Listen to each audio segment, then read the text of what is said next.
एक कहावत तो आपने कई बार सुनी होगी कि हौसले मजबूत हों तो दुनिया का कोई भी काम किया जा सकता है, और जब इस काम के लिए माँ का आशीर्वाद साथ हो तो मुश्किलें और भी आसान हो जाती हैं। आज मैं आपको ऐसे ही एक इंसान के बारे में बताने जा रही हूँ जो मुंबई के स्लम एरिया के एक कमरे से अमेरिका के विश्वविद्यालय में वैज्ञानिक बनने तक का उन्होंने सफ़र तय किया है।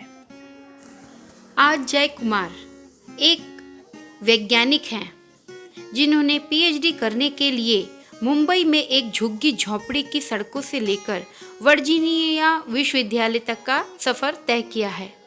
वह विश्वविद्यालय के इलेक्ट्रिकल और कंप्यूटर विज्ञान इंजीनियरिंग विभाग में nano technology, nano oscillators, nano scale device application and architecture का अध्ययन कर रहे हैं। कई बार स्थानीय स्कूल ने जय कुमार वैद्य का परिणाम तब तक जारी नहीं किया जब तक कि उनकी मां ने फीस नहीं भर दी।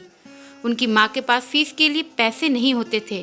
फीस भरने के लिए कई गैर लाभकारी संस्थाओं से संपर्क करती थी और मदद मांगती थी। कभी मदद मिलती तो कभी यह सुनने को मिलता था कि उनके बेटे को ड्राइवर बनना चाहिए। इस कहानी की असली हीरो उनकी माँ नलिनी हैं, जिन्होंने उन्हें अकेले ही पाल पोस के बड़ा किया, क्योंकि उन्हें ससुराल वालों ने भी बाहर निकाल दिया था और बाद में उनके पति ने भी उन्हें तलाक दे दिया था। 2 वक्त की रोटी के लिए उन्हें कई साल तक कई तरह के काम भी करने पड़े। उनकी माँ ने ही उनका प्रोत्साहन बढ़ाया कि वे अन्य लोगों की बातों को ना सुने, ना ध्यान दें और अपनी पढ़ाई पर ही ध्यान केंद्रित करें। जय कुमार आगे कहते हैं कि मेरी माँ मेरे जीवन की एकमात्र व्यक्ति हैं जो मुझे हर दिन जीने के लिए प्रेरित करती हैं।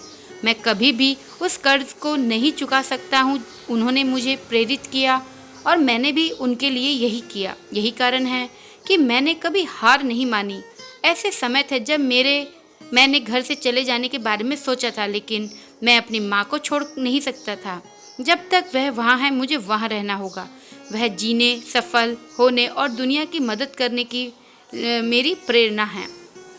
किस्मत से यह परिवार MESCO ट्रस्ट के संपर्क में आया, जिसने कॉलेज के दौरान ब्याज मुक्त ऋण दिलाने की सहायता के अलावा अपने स्कूल की फीस के एक हिस्से के भुगतान करने में भी मदद की।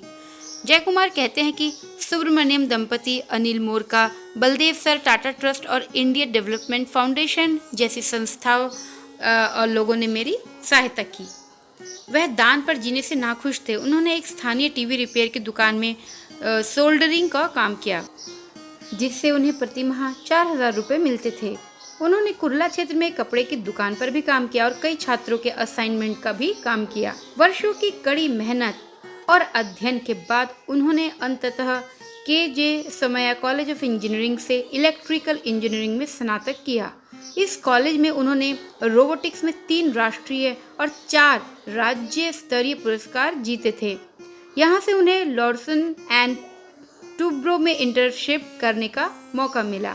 हालांकि कॉलेज के बाद उन्होंने प्रतिष्ठित Tata institute of fundamental research में प्रवेश लिया, जहाँ उन्हें एक शोधकर्ता के रूप में प्रति माह 30,000 रुपये का भुगतान किया गया था। TIFR में 3 साल तक काम करने के बाद बनी मजबूत नींव जय कुमार को पीएचडी में बेहतर करने के लिए प्रेरित करेगी। मुंबई मिरर से बात करते हुए TIFR के प्रोफेसर मंदार कहते हैं कि वह असामान्य रूप से मेहनती है। मैंने उनके जैसा व्यक्ति आज तक नहीं देखा। TIFR के दौरान इस युवा वैज्ञानिक ने क्रमशः 2017 और 2018 में प्रतिष्ठित अंतर्राष्ट्रीय वैज्ञानिक पत्रिकाओं में 2 पत्र प्रकाशित किए। इन पत्रों ने वर्जीनिया विश्वविद्यालय का ध्यान आकर्षित किया, जहां जय कुमार स्नातक अनुसंधान सहायक के रूप में शामिल हुए। जय कुमार की योजना भारत को हार्डवेयर प्रौद्योगिकी में आत्मनिर्भर बनाने की है। आज वह करीब 1,45,000 रुपये प्रति माह कमाते हैं। आज वाकई जय कुमार और उनकी मां देश के कई लोगों के लिए प्रेरणा स्रोत हैं।